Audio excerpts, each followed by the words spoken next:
Agora, a gente começa a fazer um uso do conhecimento de SQL para poder rodar esse código em Python. Então, a gente usa o filter. Dentro do filter, você vai criar um código que é, entre aspas, porque você vai começar agora a digitar todo o código que você conhece de SQL aqui dentro. Você vai dizer o filtro que você quer fazer, por exemplo, o nome, que é o nome da coluna. Eu quero trazer todo mundo que tem o nome Ivan, que já foi o que eu escrevi lá atrás. Vamos trocar um outro para Luke. Eu abro outras aspas, porque eu preciso dizer que é texto. Então, se eu, aqui fora eu uso aspas duplas, aqui dentro eu vou usar aspas simples, porque é tudo um código SQL. E eu vou dizer aqui, traz para mim os dados da coluna que o nome for igual a Luke. E mostre. Ele já vai entender essa sintaxe de SQL e vai fazer o filtro para você. Acho que para muita gente é muito mais simples fazer desse jeito. Tá?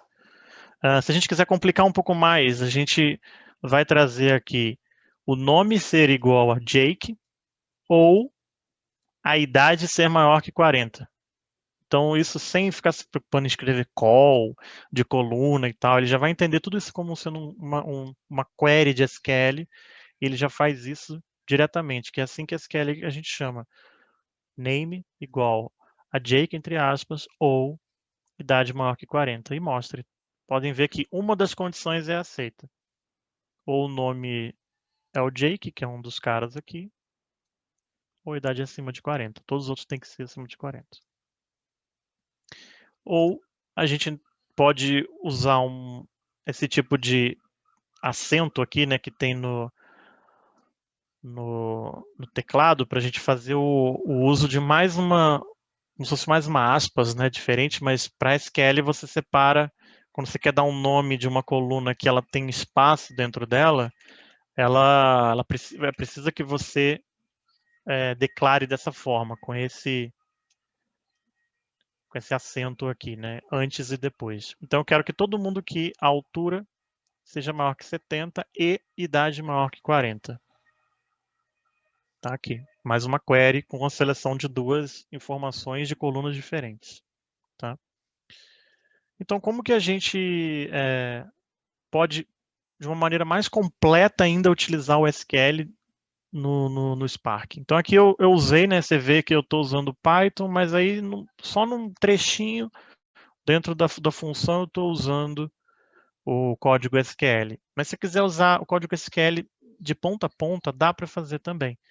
A gente, antes de utilizar o SQL, a gente precisa levar a nossa tabela para um formato que a gente vai depois poder acessar ela através do código SQL, que é esse create or replace, ou seja, ele vai criar ou substituir qualquer tabela que já exista antes com esse mesmo nome, uma tabela temporária, uma view desse data frame que a gente tem em Python.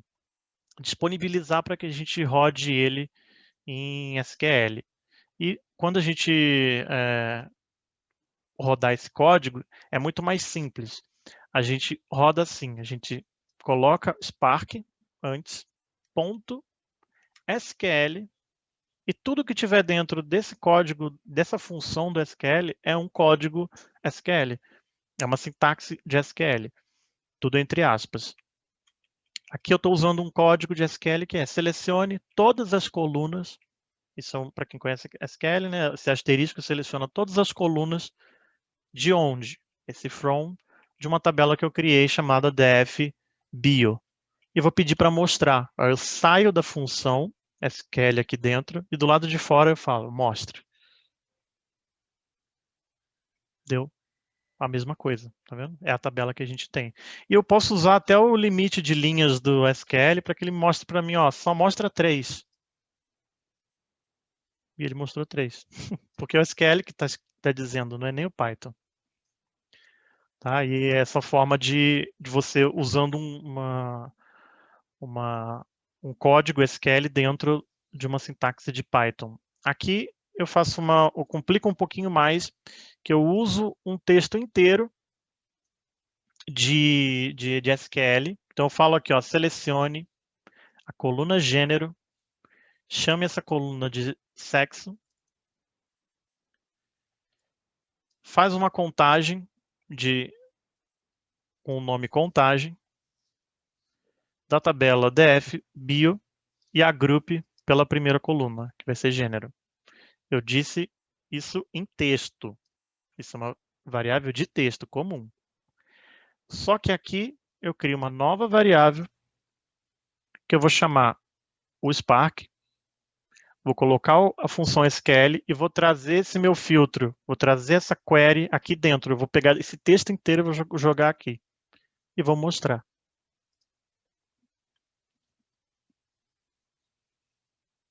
Ou seja, ele já fez o agrupamento para mim. Ou seja, se eu conheço SQL, eu rodo esse código em texto, diretamente ele já faz tudo para mim. Não preciso entender como é que eu faço uma seleção de uma coluna em Python. Se você quiser, você pode, mas se você quiser já atuar aqui com o código diretamente em SQL, se é mais simples para você, você pode utilizar esse código. E aqui eu trago uma maneira interessante de trabalhar com ele se você já tem uma informação fora desse código SQL, você pode trazer essa informação para dentro da sua sintaxe SQL, usando o mesmo formato lá, que é o F, dizendo para ele que vai aparecer aqui dentro uma variável. Aqui eu criei uma variável chamada idade máxima, e eu falo que dentro do código, aqui eu já estou chamando dentro da função, eu não quis criar uma variável antes, eu já estou utilizando ela diretamente. Então eu falo, selecione a coluna name, a coluna age, da tabela bio, def bio, onde a idade seja menor ou igual a uma variável que está do lado de fora, que é esse daqui. E ele vai entender. Todo mundo aqui tem idade menor ou igual a 40. Se eu quiser botar aqui, ó, me mostra só alguns. Eu venho aqui, coloco o limit 4. Só me traga 4 linhas dessa tabela. Ele na hora entende. Muito simples. Né? E aspas triplas, ele respeita a indexação.